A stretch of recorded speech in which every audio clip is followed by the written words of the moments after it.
And it's a very personal story, but I think this decision is deeply personal, at least for me. And I think because I'm a good feminist, brought up in the 60s, that I know to the core of me that the personal is political, and that this decision is too important to leave to the suits, to the politicians, to the men who only want to talk about who's going to get the oil and who gets to have the score more points in the testosterone-driven discussion about currency. While I care about currency and I care about oil, I think this decision for Scotland is about so many much more important things. And the reason how I got here sort of starts from where I began. And I know it's going to come as a really big surprise to you, but I wasn't born in Scotland. I was born in New York. I was born to a single mother, who was the daughter of a single mother, who was the daughter of a single mother. I'm a single mother. My mother worked all the hours that she could. She had an hour commute either way, and she would work 10 hours because she needed to make the overtime in order to help pay the bills. And it might come as a surprise to know that my mother was an engineer, and she still had to work all those hours in order to pay the bills. And growing up with her, and of course I didn't think she was anything special until I got a little bit older, is probably the seeds of my feminism and the values that I have held dear from her since then. So anyway, to move on my journey, I came to Scotland in 2000. My boys were reaching a stage in their lives where they were leaving home, and I had to decide whether I wanted to live in rural New Hampshire for the rest of my life. Because if I didn't, it was time. I was in my middle 40s, and it was time that I made a decision then, because I know what happens when you're a woman over the age of 45 or 50 looking for a job. So I decided that I didn't want to live there. I was happy, had a good life, but I didn't want to spend the rest of my life in rural New Hampshire. A lot of Republicans in New Hampshire. Republicans with a big R. So I moved to Scotland in 2000 to get a PhD at the University of Edinburgh. And I fell in love. I fell in love with Scotland. I fell in love with the people. I fell in love with living in a country where the F word was not feminism, where the S word was not socialism, where the sisters welcomed me despite my funny accent and said, oh, you want to work? You care about women? Care about children? Come into the body of the Kirk. I said that without the R. I know that it needed. And I got involved with volunteering because that was something that I've done all my life. And I joined Engender, which is a feminist organization for whom I'm not speaking today. Let me make that crystal clear. And through Engender, I got involved with women's politics in the UK. I sat on the Women's National Commission's Violence Against Women group. I represented Scotland in the UK Joint Committee on Women. I went to the UN. I talked about things in Scotland. I talked about what women care about in Scotland. And I had this very funny experience no matter where I went when I was doing that work. Whether I was in London at the WNC, whether I was in Geneva talking with UK government officials, I found myself moving in this kind of bizarre universe where Scotland didn't exist. If you've ever been involved in sort of, bureaucracy at the UK level from Scotland, you may have experienced the same thing. Every time I would go to a meeting to talk about what we were doing on rape and sexual assault or domestic abuse, people would say, well, in this country, the data looks like this. And I would say, well, actually, that's not true. You're talking about England and Wales. The domestic abuse data in Scotland is very different. And the domestic abuse policy in Scotland is very different. And to be fair, they were just as blind to Wales and just as blind in Northern Ireland. It wasn't something specific about Scotland. It was something specific about the structure based in London. The Yes campaign frequently say that the Better Together campaign is negative, but from my experience, this referendum has been one of the most negative things to happen in Scotland in my lifetime. Ordinary people have been turned against one another, neighbour against neighbour, even family against family, and yes, women against women. And I worry that we are creating wounds that will take decades to heal, whatever the outcome in September. Am I exaggerating? Well, here's one of the latest tweets from Yes-endorsed Wings Over Scotland. Have you ever heard of Wings Over Scotland? No. Well, it's called Wings Over Bath amongst Better Together supporters because it's based in England, believe it or not. And it's something called a CyberNat site. But it is endorsed by Yes, and people like Rosanna Cunningham are quite fond of it. One of their tweets this week was, "We're running a poll, the results are coming soon. Are unionists really anti-Scottish?" A supporter tweets back, "They are definitely something less than Scottish." Does that reflect the future that we want for Scotland? Another tactic that is designed to make no voters feel too small and too stupid to have their say in public is for the SNP to make wild claims about the level of support they enjoy in places like our city of Dundee. Shona Robeson has claimed that there are 5 yes voters for every no voter in the city. Yet data that we have that has been collected from telephone and doorstep polling in Dundee East, which is her seat, shows that this is just not the case. 48% will vote no. Only 15% have made up their minds to vote yes, and 36% still don't know. The fact that yes are currently losing to don't knows demonstrates that they are failing badly to make an honest, clear and coherent case for separation from the United Kingdom.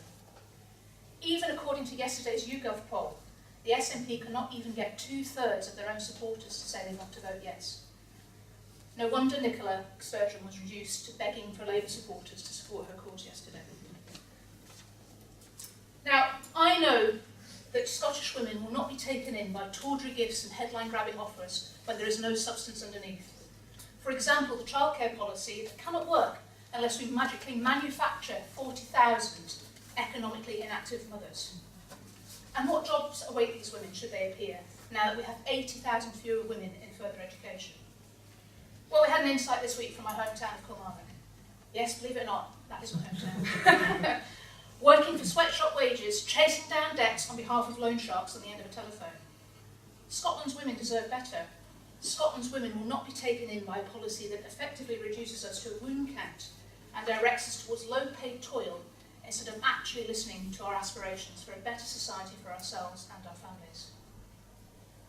Having worked across the north of the United Kingdom, I can tell you that the women of Dundee have far more in common with the women of Newcastle and Manchester than they do with the women of Edinburgh.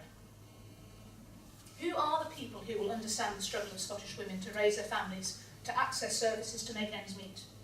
Wealthy oil workers in Aberdeen, the chattering political classes in Edinburgh, or the millions of women across Britain who share that same struggle every day? Social justice does not mean withholding free childcare and free school meals, or grasping hold of the iniquities of the bedroom tax to score political points. Social justice does not mean taking borders that exist only in the minds of the few and turning them into physical barriers between family, friends and neighbours who have everything in common except a postcode. Social justice is not delivered to the poor and needy by making the first act of an independent Scotland to deliver a massive tax cut for big business. And what will a yes vote deliver to women? An opportunity for a greater equality, a greater say, or even any positive change at all? No, simply the same old establishment, middle-aged males in charge of the Departments of Justice, the Department of Health, Department of Education, and of course the man himself writing the proposed constitution. What kind of different future is that for Scotland's women?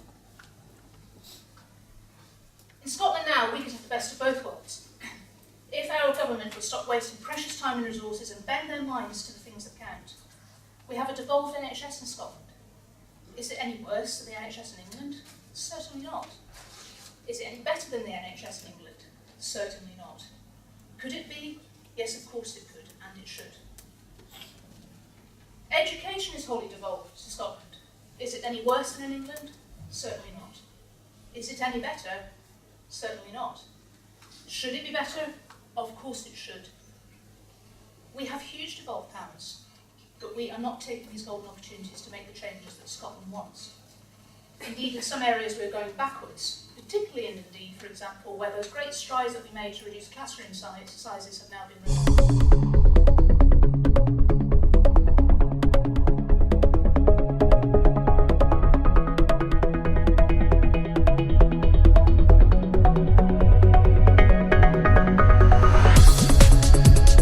I was very surprised at the stance that the SNP took towards NATO and wanting to be part of NATO, because as far as I'm aware, that has always been one of the things they've been dead set against. And they seem to have formed a big turnaround in the last few years on that. And I was talking about this to somebody the other day, a no supporter, but who's very, very, very much against having nuclear weapons on the planet. And she said, oh, you know, what would happen? Do you think they're going to trade it and all that? And I said, well, I don't know, but I said, what I do know is, if Scotland's part of NATO, when you sign up to NATO, you have to agree to have other countries' nuclear weapons stationed in your country if they want to. So the situation we could face, another huge hypothetical, is that we ask the English, as they will be then, to remove their weapons, and then the Americans come along and say, you've got a fantastic facility there on the Clyde, we'd like to put our American nuclear weapons there. And they'll ask NATO for permission to do that, and Scotland, as a member of NATO, will have to give them permission. And the only difference will be that we lose 17,000 Scottish jobs. And I think the other point to mention about actually speaking as Better Together, well, on the 19th of September, Better Together will no longer, well, not quite the 19th of September, it might take us a wee bit longer than that, but Better Together will not exist. We have got a company wind up, an organisation wind up, agreed that as of the 31st of December, there will be no Better Together. It's been an organisation and an organisation that's been formed purely for the referendum and campaigning for a no vote in the referendum. We have not taken any decisions, and we will not, as an organisation, take a united decision on what should happen after that. Because that is not the role of the organisation. It is the role of the political parties that come together to form Better Together, and all three of those political parties will have very different views of what the type of Scotland that they want to see afterwards will have very different stances. It's not something that we can actually say this is what the negotiation will be, because we will not be there. We'll be starting and winding up the organisation. It's there until the 18th of September. There are a few things that there seems to be a bigger consensus on in Scotland than our dislike of having nuclear arms and on our grounds and in our borders. I guess my feeling is there is never any guarantee what politicians will bargain for in a way. But I think we could probably say that it's highly more likely that nuclear arms will still be in Scotland after a no vote than with a yes vote, certainly. And it so struck me, I think, when somebody before was commenting about, well, do we take this leap of faith about currency? And I thought, well, yeah, I know, it's problematic that we don't have any guarantees. We don't really have any guarantees about a lot of things. But I think one of the things we probably pretty much do have a guarantee about is that we will continue to have nuclear weapons on the Clyde if we have a no vote. So is that leap of faith okay for you? It's not okay for me. The other thing is, it is absolutely our decision. It isn't, and one of the things is that I don't trust the politicians. I don't trust them no matter what color they wear or what party they work for. Because I don't think they have, many of them, women and children. Some of them are lovely. I know a few in the room. But I would say that for the most part, we can't trust that they have women and children's interests at their heart. And so one of the things that we need to do, in addition to voting yes, I think, is that we need to start demanding that every committee, every negotiation table, every panel is 50% women. We have nowhere near 50% women in our parliament, although our parliament's a lot better than some of the other parliaments in Europe and certainly in the UK. We have nowhere near 50% women in our parliament. We have nowhere near 50% women who are chancellors in our universities, who are chief of police or sheriffs. the UK sheriffs, the percentage of women who are sheriffs in the UK is just ahead of Azerbaijan. So I think one of the things that we have to do is say we're not going to get any guarantees. On either side of this campaign, there are no guarantees, because the women in this room are not the ones making the decisions.